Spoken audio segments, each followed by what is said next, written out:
SPN 9 news और मैं हूं अनुश्रुति। आज हम इस प्रोग्राम में बात करने वाले हैं लोकसभा चुनाव 2019 में कांग्रेस के तरफ से कौन हो सकता है प्राइम मिनिस्टर फेस। आज हम इस पर चर्चा करेंगे और बात करेंगे अमन जी से, जो हमारे एडिटोरियल हेड भी हैं। Welcome sir. आप हमें ये बताइए कि आपको क्या लगता है कि कांग्रेस की तरफ से किसको प्राइम मिनिस्टर फेस जो है बनाना चाहिए। देखिए बिल्कुल अनुश्री, अभी चूँकि चर्चाएं इसलिए ज़्यादा अब तेज़ हैं क्योंकि जब से प्रियंका गांधी मैदान में उतर आई हैं तब से कहीं ना कहीं राहुल गांधी के नाम को लेकर बिल्कुल विपक्षी तो निशाना साध ही रहे थे। कहीं ना कहीं अब लोग भी ये बातें करना शुरू कर दिए, सोशल मीडिया पर लगातार ये बातें आ रही हैं। आपके प्रोग्राम पे भी मैं देखता हूँ लगातार लोग ये कहते हैं कि प्रियंका गांधी को आगे आना चाहिए, उनको जो है पार्टी की कमान संभालनी चाहिए, यहाँ तक कमेंट आते हैं। देखिए वो एक अलग मसला है कि लोग क्या चाहते हैं, लोग क्या सोचते हैं, लेकिन देखिए पार्टी संगठन ने जिस तरह से राहुल गांधी को जिम्मेवारी दी है, अध्यक्ष पद पर भी पार्टी को संभाल रहे हैं, तो जाहिर बात है कि हालांकि पीएम पद को लेकर हमारे यहाँ डायरेक्टली तो कोई इलेक्शन होता नहीं है, तो उसके बाद संगठन तय करता है, पार्टी के जो चुनकर लोग आते हैं वो तय करते हैं, तब कहीं जाकर कोई एक नाम पर डिसाइड करते हैं। लेकिन देखिए उससे पहले की भी जो स्थिति बनती हुई नजर आ रही है अनु, वो देखोगे आप भी कि अभी क्या कांग्रेस फाइट में है, क्या कांग्रेस अपने बूते या इस मुकाबले को जीत सकती है। बड़ी चीज़ें यही हैं। लेकिन हाँ, कहीं ना कहीं जिस तरह से प्रियंका गांधी का उदय हुआ है या आना राजनीति में हुआ है, उसने कहीं ना कहीं ट्विस्ट जरूर ला दिया कहानी में, क्योंकि लग रहा था कि बीजेपी के लिए पूर्वांचल जीतना बड़ा आसान होगा। लेकिन देखिए जिस तरह से तुरप के इक्के की तरह प्रियंका गांधी को लेकर आए और तुरंत पूर्वांचल का उनको प्रभार दे दिया गया कि यहाँ से आप संभालिए भाई, जो हमारे लोग चुनाव लड़ रहे हैं उनको आप देखिए, उनकी सीटों के प्रचार प्रसार करिए, और बखूबी वो जिम्मेदारी निभा भी रही हैं। चाहे वो अमेठी की बात करो, अयोध्या की बात करो, न सिर्फ जा रही हैं बल्कि तमाम मुद्दों पर बीजेपी को घेरती हुई भी नजर आ रही हैं। और यहाँ तक चर्चाएं अब शुरू होने लगी हैं कि अगर कांग्रेस के पास प्रियंका है तो उनके मुकाबले कौन। यानी कि ये एक ऐसा मुद्दा है जो लगातार आने वाले दिनों में और हवा पकड़ेगा। लेकिन हाँ, आपने बिल्कुल सही कहा कि अब चूंकि दो बड़े नाम कांग्रेस के सामने हैं, तो क्या आने वाले दिनों में कांग्रेस कोई एक नाम पर दाव लगाना चाहेगी, ये बड़ा दिलचस्प होगा आने वाले दिनों में। दर्शकों को मैं बताना चाहूँगी कि अगर बात कर ही रहे हैं कि प्रियंका गांधी चुनाव लड़ सकती हैं कि नहीं, तो इस पर खुद प्रियंका गांधी ने अपनी माता सोनिया गांधी के क्षेत्र रायबरेली से उन्होंने ये पूछा था कि क्या मैं बनारस से चुनाव लड़ूं। इस पर आपका क्या कहना है कि प्रियंका गांधी ने यहाँ पर बोला कि क्या मैं बनारस से चुनाव लड़ूं, तो क्या यहाँ पर कांग्रेस की एक रणनीति है कि वो सीधे सीधे प्राइम मिनिस्टर मोदी को प्रियंका गांधी से लड़वाना चाह रही है। देखिए बिल्कुल, ये तो एक ऐसी बात हो सकती है जो भले ही दर्शकों को या जो सुनने वाले लोगों को अच्छी लगे कि प्रियंका मुकाबले में डायरेक्टली आना चाहती है। लेकिन देखिए अभी तक ऐसा कोई कंफर्मेशन नहीं है कि प्रियंका चुनाव में लड़े आएंगी या कोई सीट पर चुनाव लड़ेंगी, क्योंकि वो सिर्फ ये कह रही हैं कि मेरा काम अभी पार्टी को, संगठन को मजबूत करना है। जहाँ जहाँ मुझे भेजा जाएगा मैं वहाँ जाऊँगी, लोगों से मुलाकात करूँगी। जो लोग हमारे हैं, कई बार हम देख भी रहे लगातार कि यूपी और खासकर बिहार में तो कांग्रेस का संगठन नाम मात्र का रह गया है, उसको दोबारा रीस्टैब्लिश करना है। मुझे लोगों से मिलना है, जो प्रत्याशी हमारे खड़े हो रहे हैं उनके साथ में मिलकर रैलियां करनी है, लोगों के पास जाकर उनको कांग्रेस की जो रणनीति है उनको बारे में जाकर बताना। तो देखिए बिल्कुल दिलचस्प हुआ है जब से प्रियंका गांधी आई हैं। लेकिन हाँ, ये बड़ा अपने आप में अनोखा मामला है कि उन्होंने डायरेक्टली कह दिया कि क्या मैं बनारस जाकर चुनाव लड़ूं मोदी जी के खिलाफ। तो ये एक ऐसी चीज़ है जो वो ये बताना चाह रहे हैं कि भले ही मुझे बहुत अनुभव नहीं है, भले ही मुझे राजनीति का बहुत ज़्यादा जो है टाइम नहीं हुआ मुझे आए हुए, लेकिन उसके बावजूद भी अगर मुझे मौका मिलेगा या आप लोग अगर चाहेंगे तो मैं बनारस जाकर मोदी जी के खिलाफ भी लड़ना चाहूँगी। ये कॉन्फिडेंट दिखा रहा हूँ क्योंकि मैं पूरी तरह से कॉन्फिडेंट हूँ, मैं किसी डर नहीं रही हूँ, चाहे वो मोदी जी हों, अमित शाह जी हों या कोई और हो। मैं किसी के खिलाफ भी चुनाव लड़ सकती हूँ, किसी के खिलाफ भी प्रचार कर सकती हूँ। तो ये एक बहुत बड़ी बात हो जाती है कि जब लोगों के बीच जाकर आप इस तरह की बातें करते हो अनुश्री। और ये चीज़ें देखिए बिल्कुल मैं इसको अनुभवहीनता नहीं कहूँगा, बल्कि एक चालाकी भरी बात कहूँगा, क्योंकि प्रियंका गांधी को पता है कि उनकी लोकप्रियता क्या है। मुझे अभी भी याद आता है गुजरात में जब विधानसभा इलेक्शन हो रहे थे, तो उस समय 17 में, उस समय लगातार वहाँ के जो कांग्रेस के प्रत्याशी थे वो पोस्टरबाजी कर रहे थे कि भाई प्रियंका जी को यहाँ पर लाया जाए, उनसे प्रचार करवाया जाए, बहुत सारी बातें थी। तो ये जाहिर बात है कि कहीं ना कहीं पार्टी में और लोगों में प्रियंका गांधी की लोकप्रियता बहुत ज़्यादा है। बिल्कुल। यहाँ पर एक और जो सवाल खड़ा हो रहा था वो ये हो रहा था कि क्या प्रियंका गांधी की बात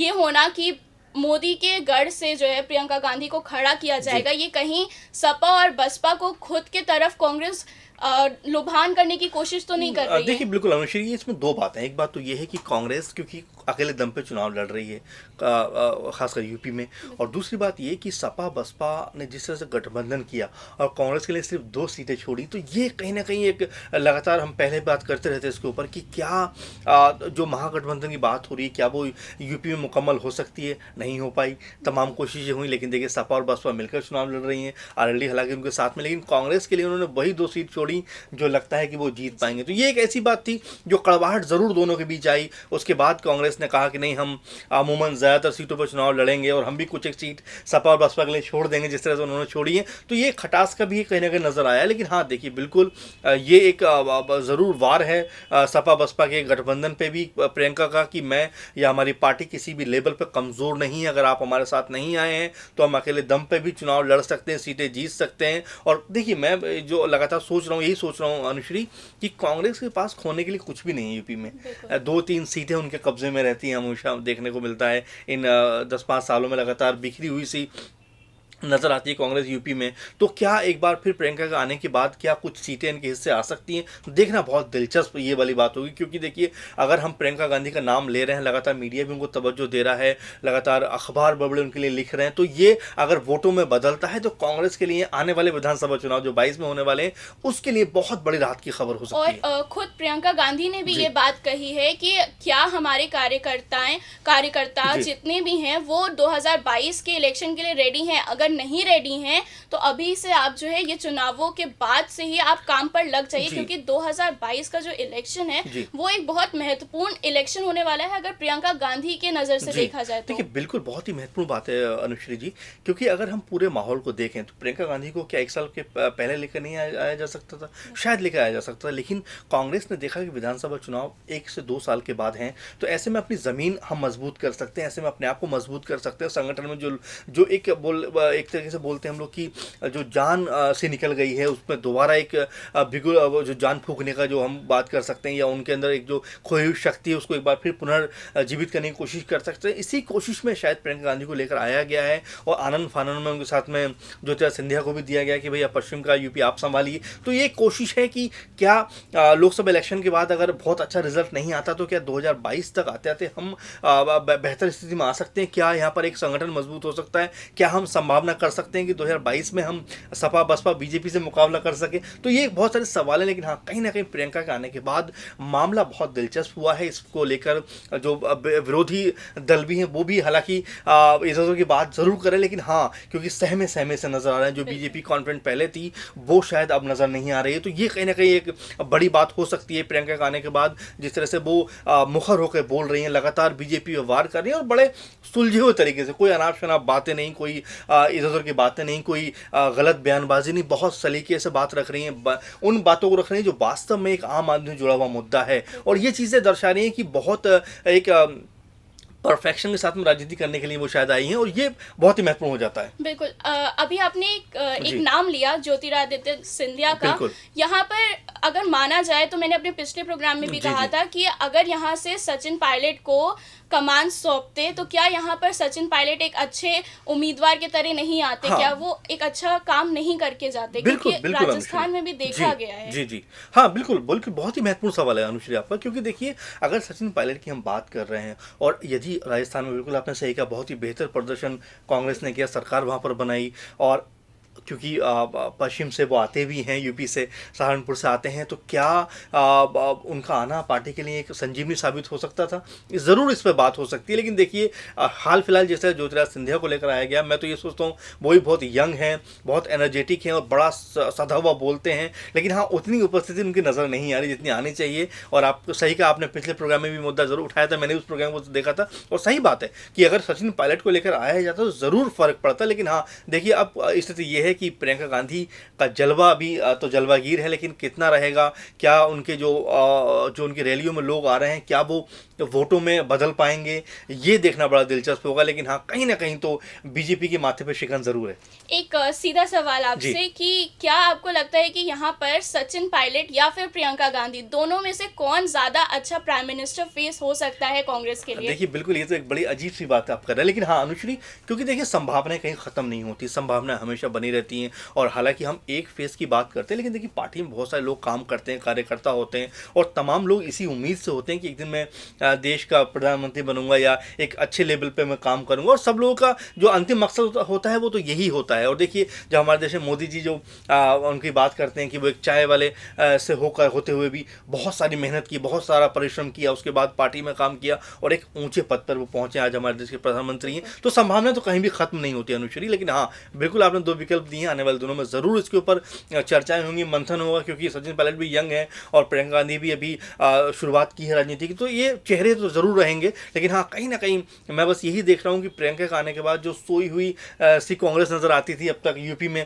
उसमें कहीं ना कहीं जागरूकता है, और ये जागरूकता कितनी आगे तक जाती है ये थोड़ा देखने वाली बात होगी। तो आपको क्या लगता है कि प्रियंका की लहर से जी यूपी में कांग्रेस अपना परचम फिर से थोड़ा बहुत ही सही लेकिन लहरा पाएगी? ना देखिए बहुत हाँ उम्मीदें वाली बात कर रहे हैं आप, लेकिन हाँ सही है, क्योंकि काफ़ी हद तक मैं सोचता हूँ अगर वोट प्रतिशत भी बढ़ता है तो ये कांग्रेस के लिए, मैंने पहले भी कहा कि खोने के लिए कोई कुछ नहीं है, जो भी उनके हिस्से आएगा वो पाएंगे। तो बिल्कुल आपका प्रश्न वाजिब है कि उनके आने के बाद ज़रूर कांग्रेस के जो वोट प्रतिशत उसमें ज़रूर इजाफा होना चाहिए। अगर इजाफा होता है तो कांग्रेस, जो मैं वही कह रहा हूँ कि अब तक जो सोई हुई थी या दबे दबे से महसूस कर रहे थे, उनके अंदर एक नई जान आएगी, नई ऊर्जा आएगी, और शायद 2022 में बहुत बेहतर प्रदर्शन कांग्रेस करती हुई नजर आए।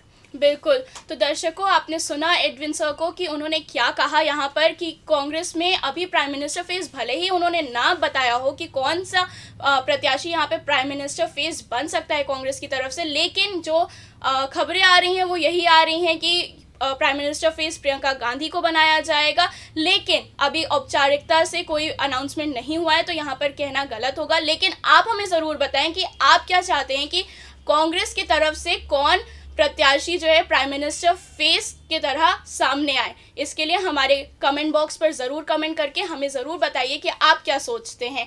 देखते रहिए SPN9 न्यूज़ और हमारे चैनल को सब्सक्राइब करना ना भूलें। धन्यवाद।